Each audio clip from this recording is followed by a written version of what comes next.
Bismillahirrahmanirrahim. Assalamu alaikum. I am Nimra Zafar. This is the video by Legal Concept, CSS, PMS and Law. Before starting our today's lecture, please subscribe the channel and press the bell icon so that you may get notification of the new videos timely. So let's move towards our today's lecture. Our today's lecture is about easement. First of all, we will study the objective of the lecture. In this video, I will teach you about the concept of easement, its different kinds and essentials, so that you can better understand the concept of easement. Introduction of easement. Introduction में simply इन्होंने easement की definition को explain किया हुआ है कि easement होता क्या है. अब ईजमेंट क्या है? किसी और की प्रॉपर्टी से जब आप फ़ायदा उठाते हैं जो कि आपका हक बन चुका होता है, उसको कहते हैं ईजमेंट. आप अपने किसी स्पेसिफिक पर्पज़ के लिए, अपने बेनिफिट के लिए, आप अपनी लैंड की बाउंड्रीज़ में रहते हुए, ठीक है, आप किसी दूसरे की प्रॉपर्टी से फ़ायदा उठा रहे हैं तो उसको ईजमेंट कहते हैं. हम इसको कहेंगे कि हम ईजमेंट एक्वायर कर रहे हैं अपनी. फॉर एग्जांपल, इसमें एक एग्जांपल आ जाती है. एक पर्सन है, उसने एक प्लॉट परचेज़ किया है. प्लॉट परचेज़ करके वो आउट ऑफ कंट्री चला गया है या कहीं भी चला गया है, ठीक है, और उसने ये सोचा कि जब वो वापस आएगा तो इसी प्लॉट पर वो अपना घर बनाएगा और यहाँ पर फिर वो रहेगा. तो जब वो वापस आता है कुछ अरसे के बाद, तो वो देखता है कि उस प्लॉट के इर्द गिर्द चारों साइड्स पे जो है वो प्रॉपर्टीज़ बन चुकी हैं या घर बन चुके हैं. तो अब वो सोच रहा है कि अब वो अपने प्लॉट तक जाएगा कैसे, क्योंकि उस प्लॉट के फ्रंट साइड पे, बैक साइड पे, right and left, her direction में जो है वो घर बन चुके हैं. अब उसकी जो प्रॉपर्टी है, उसका जो प्लॉट है, वहाँ कोई रास्ता नहीं जाता. तो अब वो पर्सन जिसने उस प्लॉट के सामने घर बनाया है अपना, या वो रास्ता जहाँ से वो अपनी प्रॉपर्टी तक, अपने खाली प्लॉट तक पहुँच सके, अब जो पर्सन उसने प्लॉट के सामने घर बना लिया अपना, उस पर्सन का ये फ़र्ज़ बनता है कि वो ईजमेंट प्रोवाइड करेगा उस पर्सन को जिसने अपने प्लॉट तक जाना है. वहाँ से गुज़र के वो अपनी प्रॉपर्टी में से रास्ता देगा उसको कि तुम यहाँ मेरी प्रॉपर्टी से गुज़रते हुए अपने प्लॉट तक चले जाना. उसको वो रास्ता वहाँ से बनवा कर देना पड़ेगा, ठीक है, क्योंकि ये जिसका खाली प्लॉट है वहाँ पर उसका ये हक बन चुका है कि उसको ये ईजमेंट का राइट जो है वो उसे दिया जाए ताकि वो अपनी प्रॉपर्टी तक रसाई हासिल कर सके. इसको हम कहते हैं ईजमेंट एक्वायर करना. नेक्स्ट है एक्सप्लेनेशन. अब हम इसे थोड़ा सा एक्सप्लेन करेंगे, डीपली इसे थोड़ा सा स्टडी करेंगे कि ईजमेंट का जो कॉन्सेप्ट है वो एक्चुअली है क्या. अब लॉ क्या कहता है? अब लॉ ये कहता है कि किसी की लैंड को किसी पर्पज़ के लिए यूज़ करना, ठीक है ना, और वो पर्पज़ क्या होगा?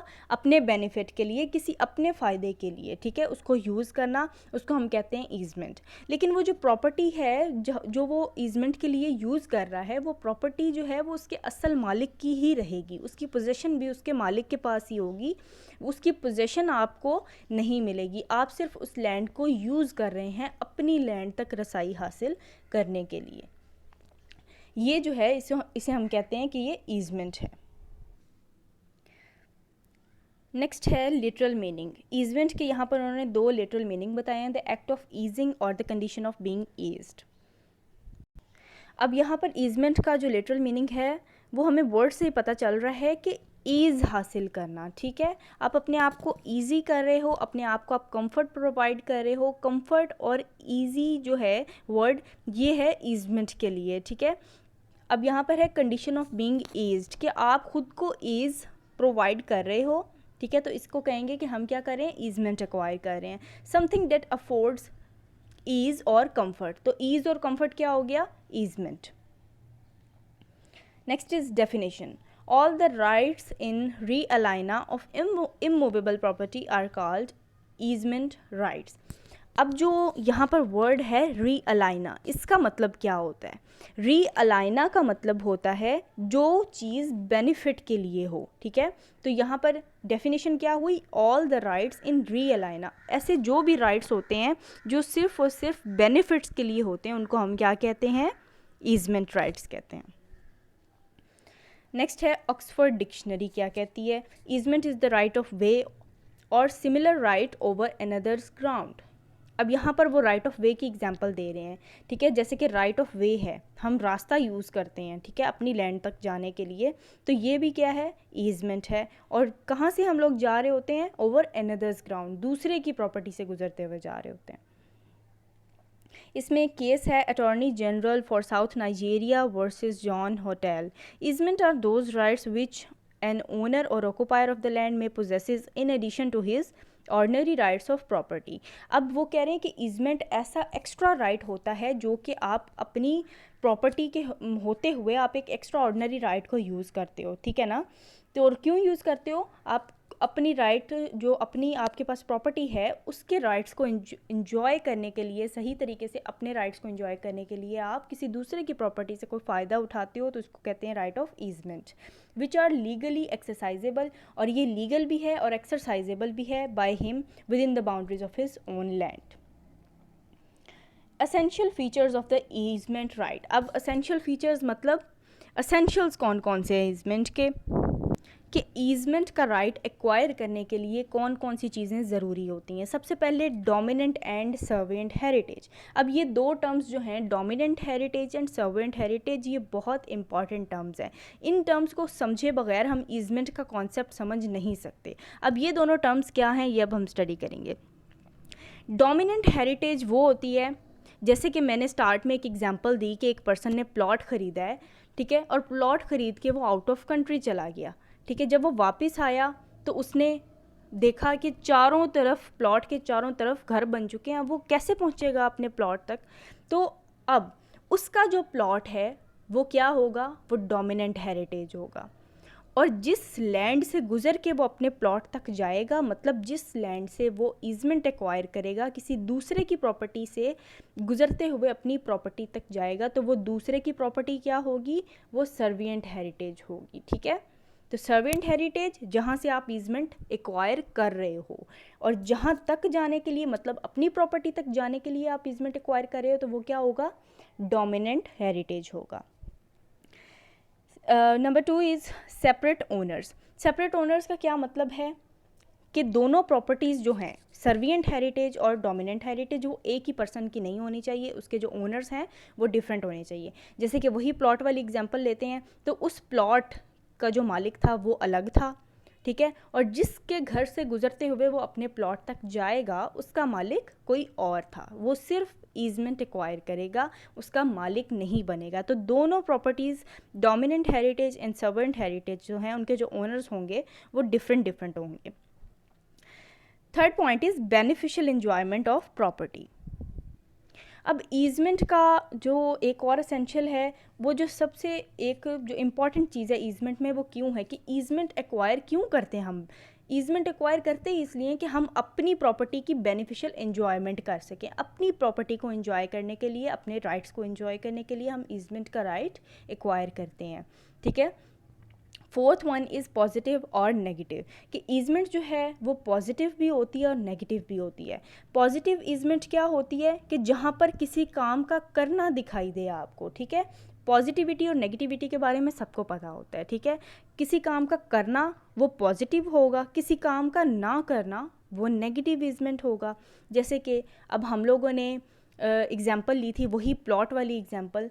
तो जब एक दूसरी प्रॉपर्टी से आप जा रहे हो, एक काम आप कर रहे हो, जहाँ जिस काम वहाँ पे आपके काम का करना दिखाई दे रहा है कि आप उस अपनी प्लॉट तक जाने के लिए किसी दूसरे के प्लॉट को, प्रॉपर्टी को यूज़ करेंगे, तो ये क्या होगी, ये पॉजिटिव ईजमेंट होगी। नेगेटिव ईजमेंट क्या होगी, नेगेटिव ईजमेंट होती है किसी को किसी काम से रोकना। जैसे कि आपका घर है, आपके साथ किसी और का घर है, ठीक है, आपको रोशनी आती है, आपकी छत पे आपको धूप आती है, ठीक है, और सर्दियों में धूप सबके लिए ज़रूरी होती है, ठीक है। आपका ये राइट है कि आपके घर में धूप आए, लेकिन जो आपके साथ आपके हमसाए हैं वो आपके घर के साथ दीवार इतनी ऊंची कर लेते हैं कि सूरज की रोशनी आप तक नहीं पहुंच सकती। तो आप जब उनको रोकेंगे कि ये दीवार जो है ये इतनी ऊंची मत करो, मेरे घर में रोशनी नहीं आती या मेरे घर में धूप नहीं आती, तो मुझे इस चीज़ से परेशानी होती है, तो ये उसको आप कोई काम करने से रोक रहे हैं। लेकिन ये क्या होगी, जब आप उन्हें मना करें तो इसको हम कहेंगे कि ये नेगेटिव ईजमेंट है, लेकिन ये होगी ये ईजमेंट ही, क्योंकि इसमें बेनिफिट किसका है, इसमें बेनिफिट आपका है। जब आपको किसी दूसरे से बेनिफिट मिलेगा तो वो ईजमेंट होगी, बेशक वो पॉजिटिव ईजमेंट हो, बेशक वो नेगेटिव ईजमेंट हो। Kinds of easement. ईजमेंट के अब हम डिफरेंट काइंड्स को स्टडी करेंगे। सबसे पहले तो कंटिन्यूस ईजमेंट क्या होता है। कंटिन्यूस ईजमेंट वो होती है जिसमें किसी इंसान की कोई मुदाखलत नहीं होती, ह्यूमन इंटरवेंशन नहीं होती किसी जिस काम में, ठीक है, उसको हम कहते हैं कंटिन्यूस ईजमेंट। वो ईजमेंट जो आपको खुद ब खुद बाय नेचर मिल रही है, ठीक है, जैसे कि आप अपनी छत पर रोज़ जाते हैं, आपको धूप मिलती है, ठीक है, ये आपको बाय नेचर मिल रही है। इसमें कोई इंसान का कोई अमल दखल नहीं है, इसमें ह्यूमन इंटरवेंशन नहीं है, किसी इंसान की वजह से आपको ये जो नेचुरली ये जो सनलाइट मिल रही है किसी इंसान की वजह से नहीं मिल रही, ठीक है। तो इसी तरह राइट ऑफ एयर जो है ये भी आपको नेचुरली मिलता है, ये किसी इंसान की वजह से आपको नहीं मिलता, ठीक है, ये बाय नेचर आपको मिल रहा है। तो ये ऐसा कोई भी ईजमेंट जो आपको बाय नेचर मिल रही हो जिसमें ह्यूमन इंटरवेंशन शामिल ना हो, उसको कहते हैं कंटिन्यूस ईजमेंट है ये, ठीक है। Next is discontinuous easement. Discontinuous easement क्या होगी, जिसमें ह्यूमन इंटरवेंशन होगी, ठीक है। ऐसी ईजमेंट जिसमें किसी इंसान की, किसी ह्यूमन बीइंग की मुदाखलत होगी। जैसे वही प्लॉट वाली एग्जांपल लेते हैं, तो यहाँ पर हमें इंसान की, वो आदमी जिसने हमारे प्लॉट के आगे घर बनाया है, हमें उसकी इजाज़त की ज़रूरत होगी, ठीक है, अपने प्लॉट तक जाने के लिए। बेशक वो आपका राइट है, लेकिन उसमें इन्वॉल्वमेंट तो है ना किसी और की, किसी ह्यूमन बीइंग की इन्वॉल्वमेंट तो है ना, क्योंकि आपने किसी ह्यूमन बीइंग की प्रॉपर्टी से गुजरते हुए अपनी प्रॉपर्टी तक जाना है, ठीक है। तो यहाँ पर ह्यूमन इंटरवेंशन होगी, इसीलिए इसको कहते हैं कि ये डिसकंटिन्यूस है, क्योंकि इसमें इन्वॉल्व होती है ह्यूमन इंटरवेंशन, यहाँ पर इंसान का अमल दखल होता है।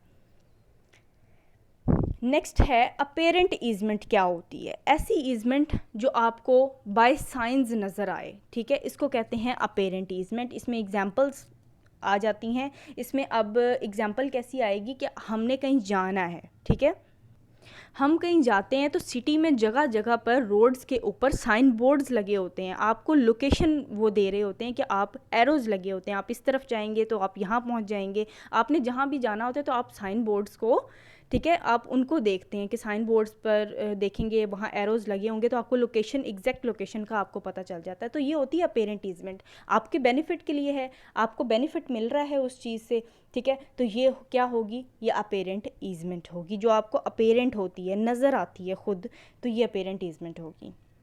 जैसे कि ये ड्रेनेज सिस्टम्स वगैरह होते हैं, जो आपके घरों के आगे से कोई नाले वगैरह गुजर रहे होते हैं, तो ये क्या होती है, अपेरेंट ईजमेंट होती है, नज़र आ रही होती है चीज़, ठीक है।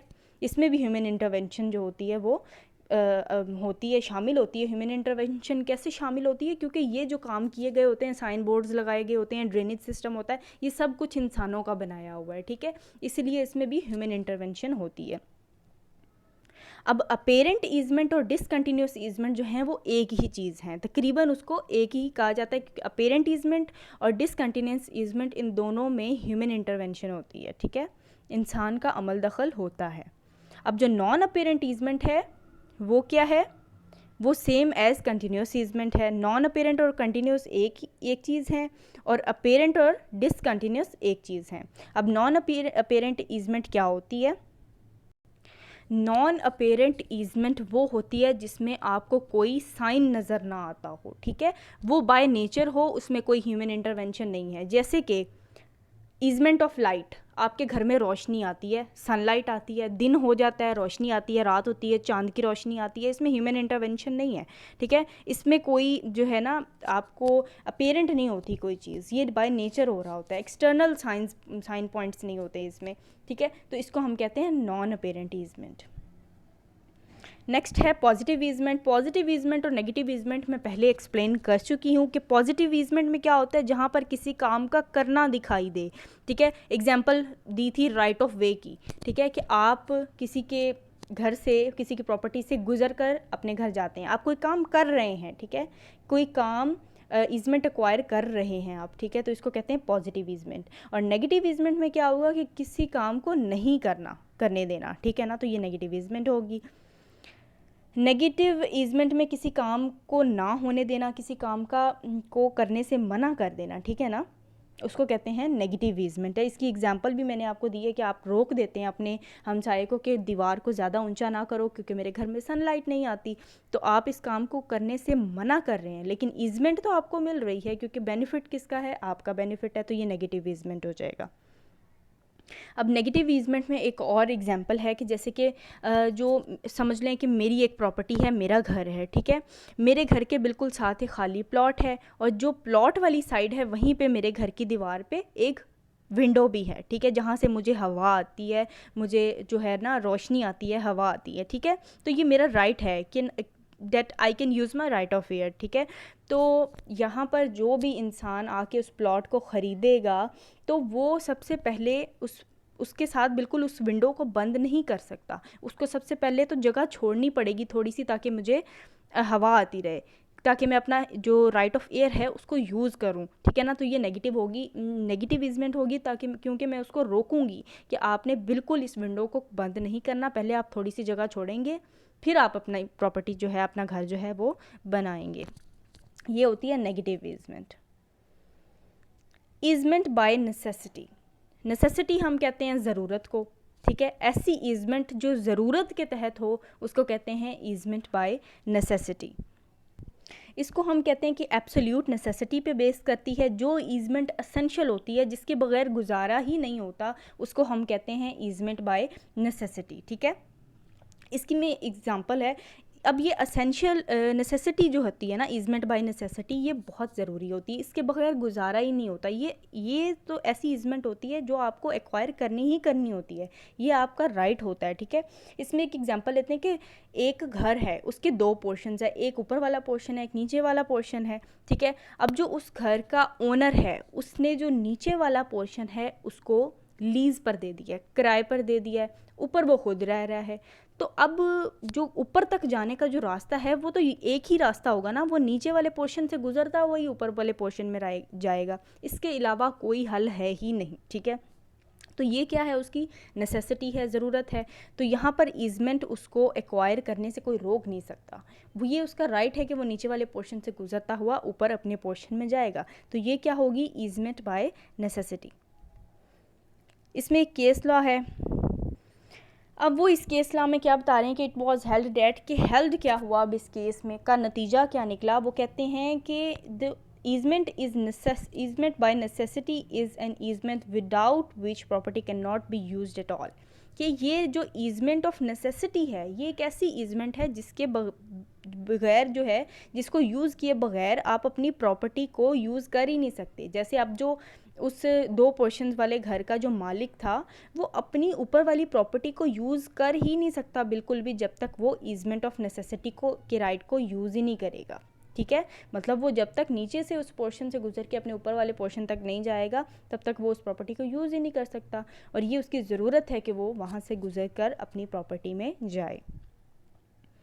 कॉजी ईजमेंट क्या होती है।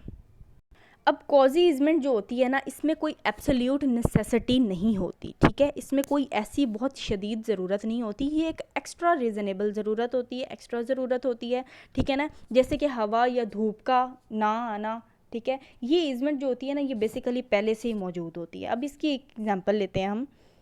अब ये और बेसिकली ये है कि इस जो कॉजी ईजमेंट है इसमें आप पहले से एग्रीमेंट भी कर सकते हैं कि आपको नज़र आ रहा है कि जो है इसमें आपका नुकसान है, जहाँ पर आपको अपना कहीं पे नुकसान नज़र आएगा तो यहाँ पर आप पहले से ही एग्रीमेंट कर सकते हैं। इसमें एक एग्जांपल लेते हैं कि जैसे कि एक घर वाली मैंने पहले एग्जांपल दी कि एक घर है, साथ उसके एक खाली प्लॉट है, जो प्लॉट वाली साइड है ना घर की, उस दीवार पर एक खिड़की है, एक विंडो है जहाँ से हवा भी आती है, धूप भी आती है, रोशनी भी आती है, सब कुछ आता है, ठीक है, ठीक है।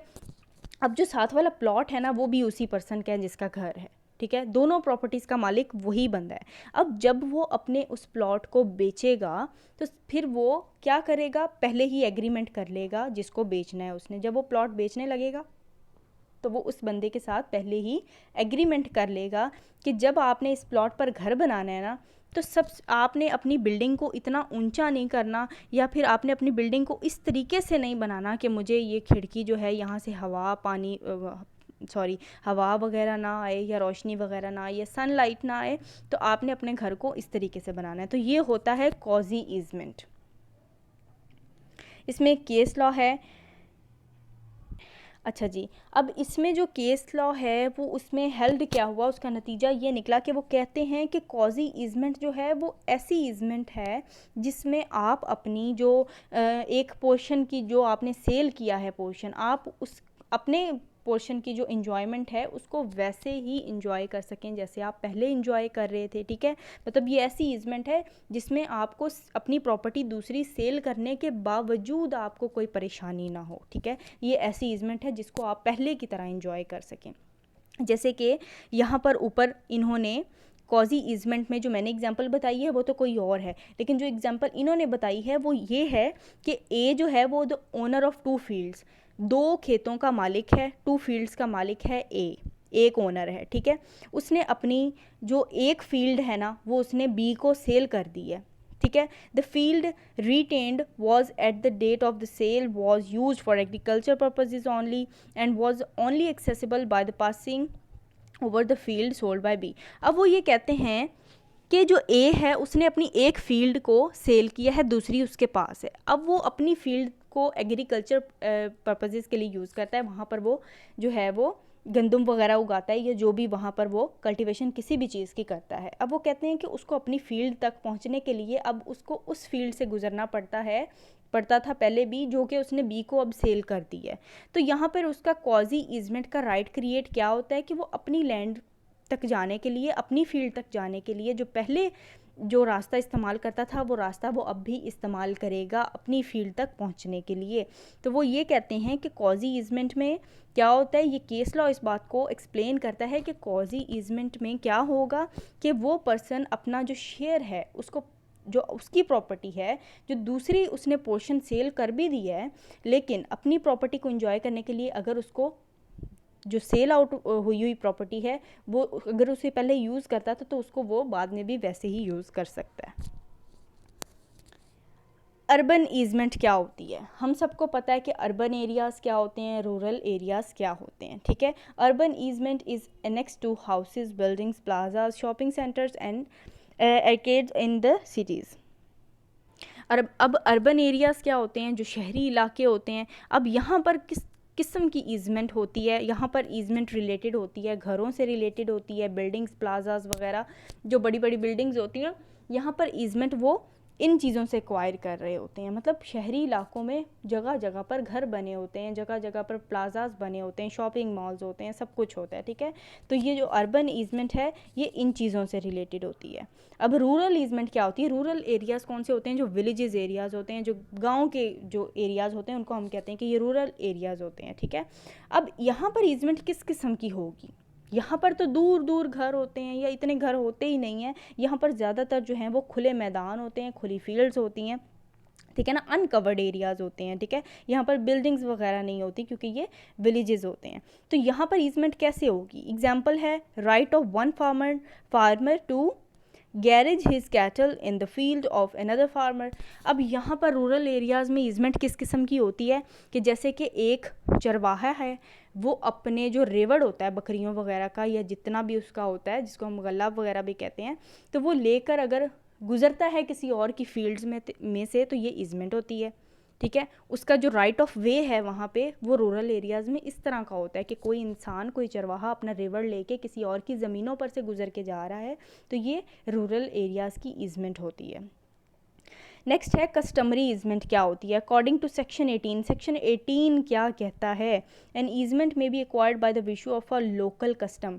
जब एक चीज़ किसी एरिया की कस्टम बन जाती है, रिवाज बन जाती है ना, तो फिर वो इतना प्रैक्टिस हो चुकी होती है कि फिर हर बंदा ही उसको एक्वायर करता है। ठीक है, वो एक कस्टम वहाँ की लोकल कस्टम बन जाती है वो चीज़। ठीक है, of the locality such easement is called the customary easement, कि एक चीज़ इतनी प्रैक्टिस में आ चुकी है कि वो वहाँ का एक रिवाज बन चुकी है, कस्टम बन चुकी है, तो हर बंदा फिर उस चीज़ से फ़ायदा उठाता है। इसको कहते हैं कस्टमरी ईजमेंट। अब इसकी एग्जाम्पल में क्या आ जाता है, अब जो एग्जांपल इसमें हम ये देखते हैं कि रूरल एरियाज़ में, विलेजेस एरियाज़ में क्या होता है कि प्राइवेसी का बहुत इशू होता है। लोग अपने घरों में बहुत अपनी औरतों को बहुत प्राइवेटली रखते हैं ताकि किसी दूसरे की नज़र ना पड़े। तो यहाँ पर रीत रिवाज है उस तरह का उन एरियाज़ में।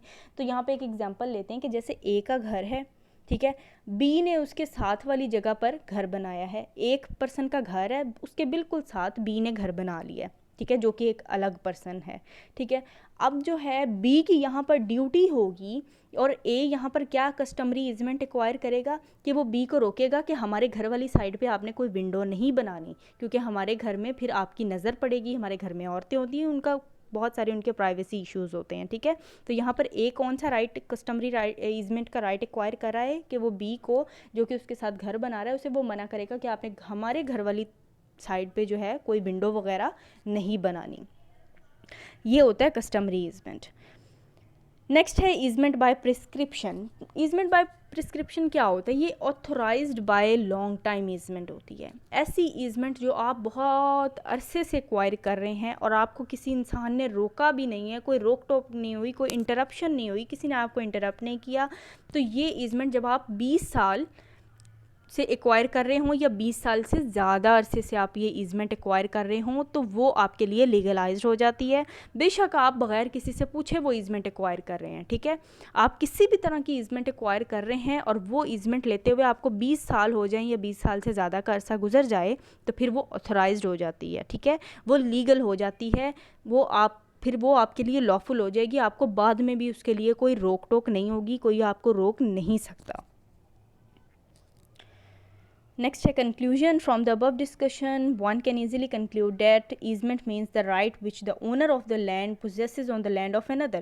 अब यहाँ पे हम लोग conclude क्या करते हैं कि एक लैंड का ओनर है जब वो किसी और की लैंड को यूज़ कर रहा है अपने बेनिफिट के लिए, ठीक है, जो कि पोजेशन में किसी और की है, किसी और की प्रॉपर्टी है, वो कोई और पोजेस करता है, लेकिन आप उससे फ़ायदा उठा रहे हैं अपने बेनिफिट को मद्देनज़र रखते हुए, ठीक है ना।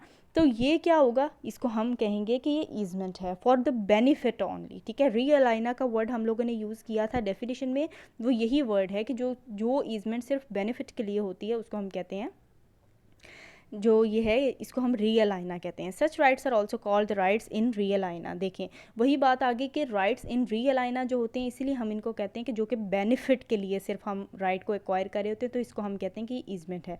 And it is of several kinds depending upon the circumstances of the case. और वही कि ईजमेंट की जो है डिफरेंट काइंड्स होती हैं उनके सर्कमस्टांसिस को, हालात को देखते हुए। जैसे कि अब हम लोगों ने रूरल पढ़ी, अर्बन पढ़ी, continuous, apparent, discontinuous, non apparent, ये सब कुछ हम लोगों ने पढ़ा। तो ये काइंड्स हैं जिनका हमें कैसे पता चलता है, सर्कमस्टांसेस से पता चलता है।